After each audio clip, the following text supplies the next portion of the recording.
नमस्कार, मैं हूं आंचल सिंह। राहुल गांधी ने विदेश में जाकर भारत विरोधी बयान दिया है। राहुल गांधी ने भारत की बुराई की और जिसके बाद देश की जनता के साथ साथ विपक्षी पार्टियां जो कांग्रेस की हैं, उन सब ने राहुल गांधी पर निशाना साधना शुरू कर दिया। तो जिस तरीके से राहुल गांधी ने भारत की बुराई जाकर विदेश में की है, उसके बाद सरकार भी इनसे नाराज नजर आ रही है। इसीलिए बीजेपी के कई बड़े नेता, कई बड़े मंत्री अब भारत सरकार के इन पर कटाक्ष कर रहे हैं। लगातार राहुल गांधी का सोशल मीडिया पर भी मजाक उड़ाया जा रहा है। साथ ही जनता जो है वो आक्रोश प्रदर्शित कर रही है राहुल गांधी के लिए। राहुल गांधी ने विदेश की धरती पर जाकर कोई पहली बार भारत की बुराई नहीं की है। इससे पहले भी उन्होंने कई बार इस तरह की बातें की हुई हैं। इसीलिए बार बार राहुल गांधी का भारत का विरोध करना, भारत की बुराई करना लोगों को रास नहीं आ रहा है।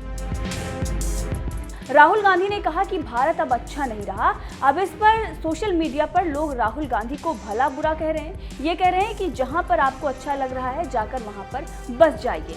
लोग तो यहां तक कह रहे हैं कि राहुल गांधी को भारत में नहीं अच्छा लगता, इसीलिए पार्टी करने वो विदेश जाते हैं।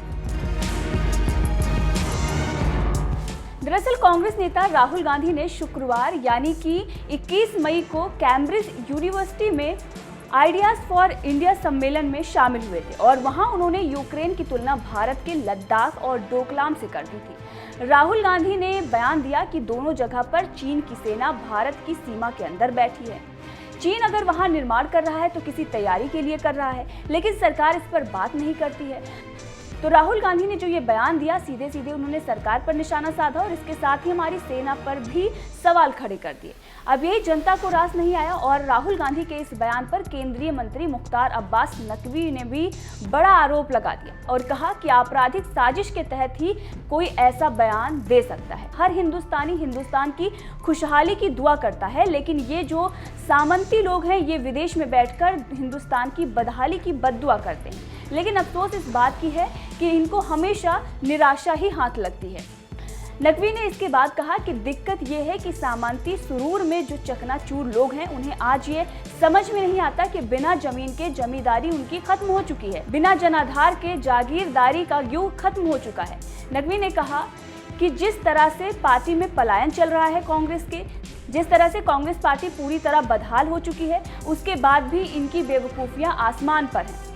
डोकलाम और लद्दाख पर इस तरह का बयान कोई भी व्यक्ति आपराधिक साजिश के माइंडसेट के तहत ही दे सकता है। आप लेह और कारगिल के लोग और उनके जुनून और देशभक्ति पर सवाल खड़ा कर रहे हैं। उनके बारे में आप विदेश में बैठकर भ्रम पैदा करने की कोशिश कर रहे हैं। मुख्तार अब्बास नकवी यही नहीं रुके, उन्होंने आगे भी कई बड़े पलटवार किए और उन्होंने राहुल गांधी पर वार करते हुए कहा कि इनकी दिक्कत क्या हो गई है कि कभी हिंदुस्तान को पाकिस्तान बताने लगते हैं, कभी हिंदुस्तान को यूक्रेन बताने लगते हैं। हिंदुस्तान को हिंदुस्तान समझने को तैयार ही नहीं है।